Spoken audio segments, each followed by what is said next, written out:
Jesus went forth with his disciples across the Kidron Valley, where there was a garden, where he and his disciples entered.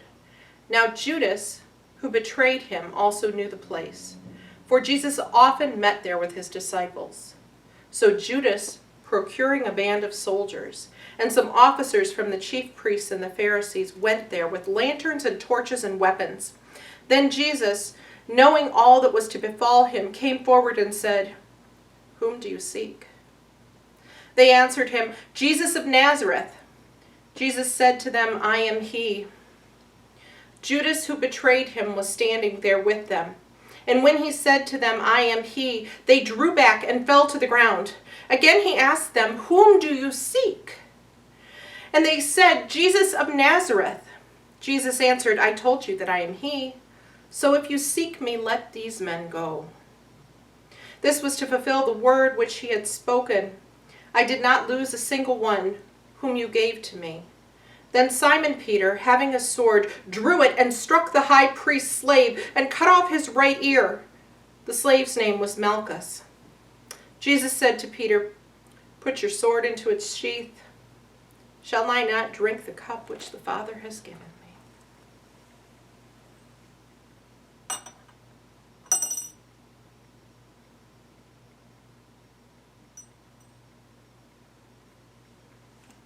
So the band of soldiers and their captain and the officers and the Judean authorities seized Jesus and bound him. First they led him to Annas, for he was the father-in-law of Caiaphas, who was the high priest that year.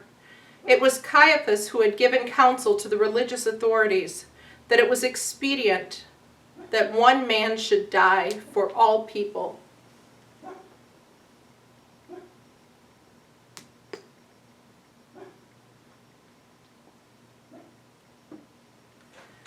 Simon Peter followed Jesus, and so did another disciple.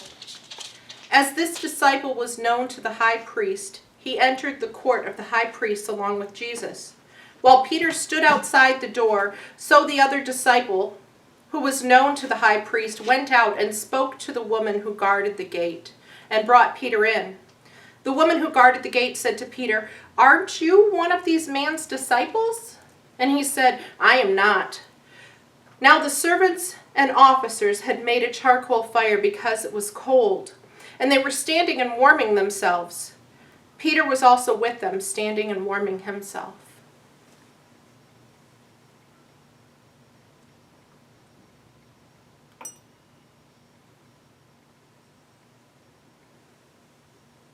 The high priest then questioned Jesus about his disciples and his teaching.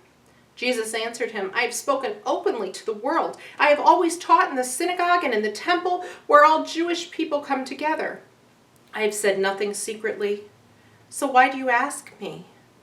Ask those who have heard me what I have said to them. They know what I have said." When he said this, one of the officers standing by Jesus struck with his hand, saying, "Is this how you answer the high priest?" Jesus answered him, "If I have spoken wrongly, bear witness to the wrong. But if I have spoken rightly, why do you strike me?" Annas then sent him bound to Caiaphas the high priest.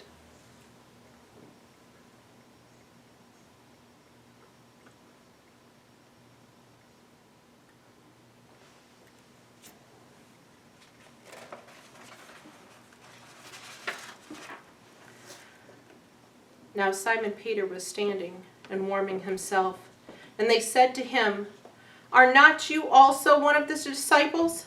And he denied it and said, "I am not. I'm not one of the servants." One of the servants of the high priest, a kinsman of the man whose ear Peter had cut off, asked, "Didn't I see you in the garden with him?" Peter again denied it, and at once the rooster crowed.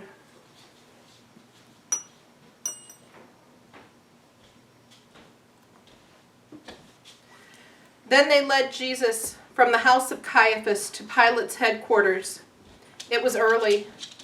They themselves did not enter into the headquarters, so that they might not be defiled, but might eat the Passover.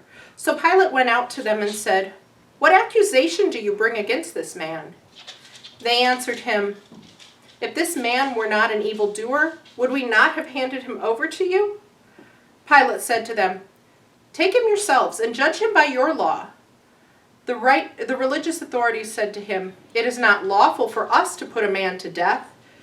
This was to fulfill the word in which Jesus had spoken, to show by what death he was to die.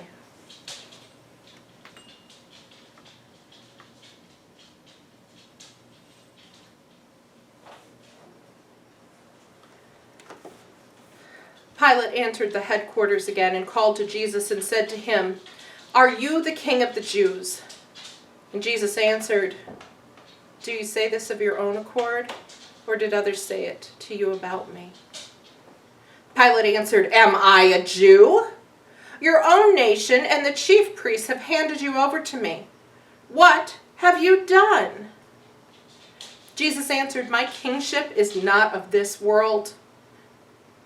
If my kingship were of this world, my servants would fight, that I might not be handed over to the religious authorities, but my kingship is not of this world." Pilate said to him, "So you are a king?" Jesus answered, "You say that I'm a king. For this I was born, and for this I have come into the world, to bear witness to the truth. Everyone who is of the truth hears my voice." Pilate said to him, "What is truth?"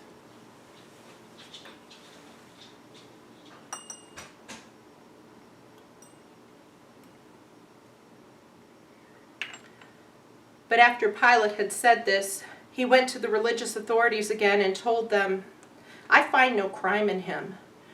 But you have a custom that I should release one man for you at the Passover. Will you have me release for you the King of the Jews?" And they cried out again, "Not this man, but Barabbas." Now, Barabbas was a robber.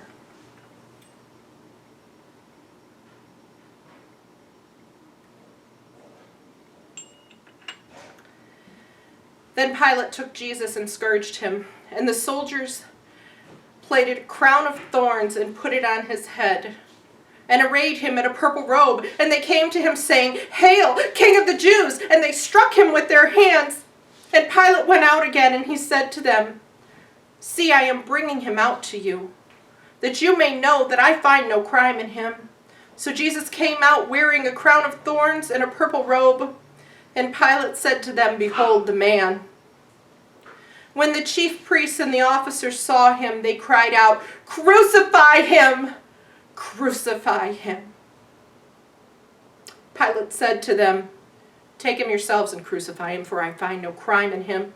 The religious authorities answered him, "We have a law, and by that law he ought to die, because he has made himself the Son of God."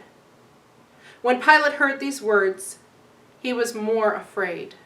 He entered into the headquarters again and said to Jesus, "Where are you from?" But Jesus gave no answer. Pilate therefore said to him, "Will you not speak to me? Do you not know that I have the power to release you and the power to crucify you?" Jesus answered him, "You would have no power over me unless it had been given to you from above. Therefore, he who delivered me to you has the greater sin."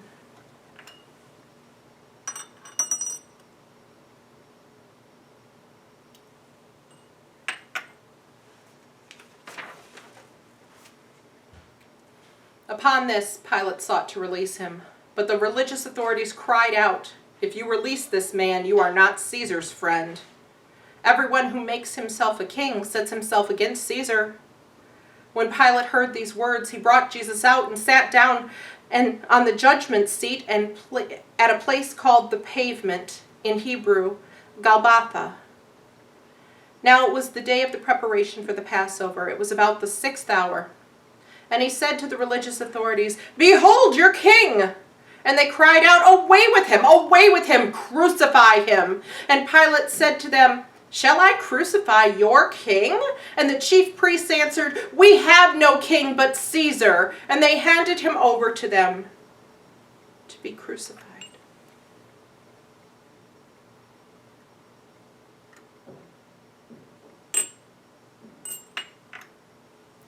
So they took Jesus and he went out, bearing his own cross, to the place called the place of the skull, which in Hebrew is Golgotha. There they crucified him. With him there were two others, one on either side, and Jesus between them. Pilate also wrote a title and put it on the cross. It read, "Jesus of Nazareth, King of the Jews." And many Judeans read this, and when they saw the title, it was near a place where the city walls were. Jesus was crucified near the city gates. It was written in Hebrew and Latin and in Greek, and the Jewish chief priest said to Pilate, "Do not write the King of the Jews, but that this man said, 'I am the King of the Jews.'" Pilate answered, "What I have written, I have written."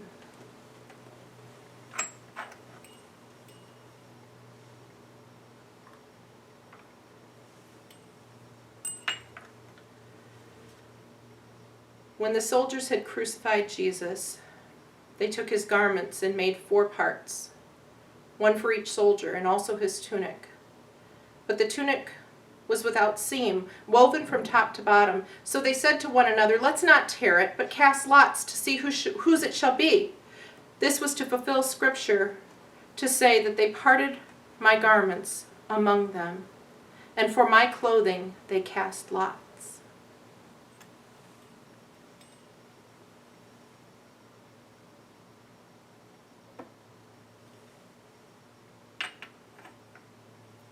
So the soldiers did this. But standing by the cross of Jesus were his mother and his mother's sister, Mary the wife of Clopas, and Mary Magdalene.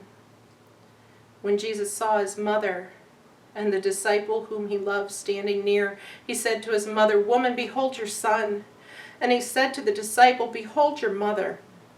And from that hour on, the disciple took her into his own home.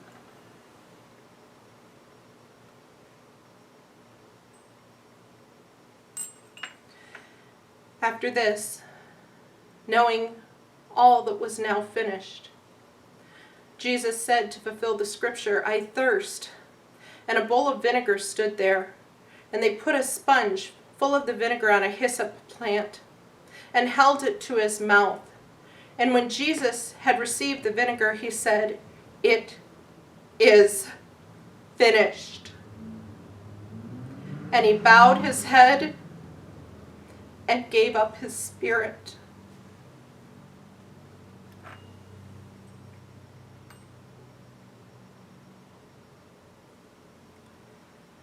Since it was the day of preparation, in order to prevent the bodies from remaining on the cross on the Sabbath, for the Sabbath was a high day, the religious authorities asked Pilate that their legs might be broken, that they might be taken away, so that the soldiers came and broke the legs of the first and of the other who had been crucified with him. But when they came to Jesus, they saw that he was already dead, and they did not break his legs. But one of the soldiers pierced his side with a spear, and at once there came out blood and water. He who saw this has borne witness, and his testimony is true. And he knows that he tells the truth, so that you may believe. For those things took place that the Scripture might be fulfilled, that not a bone on him shall be broken. And again another Scripture says, "They shall look on him whom they have pierced."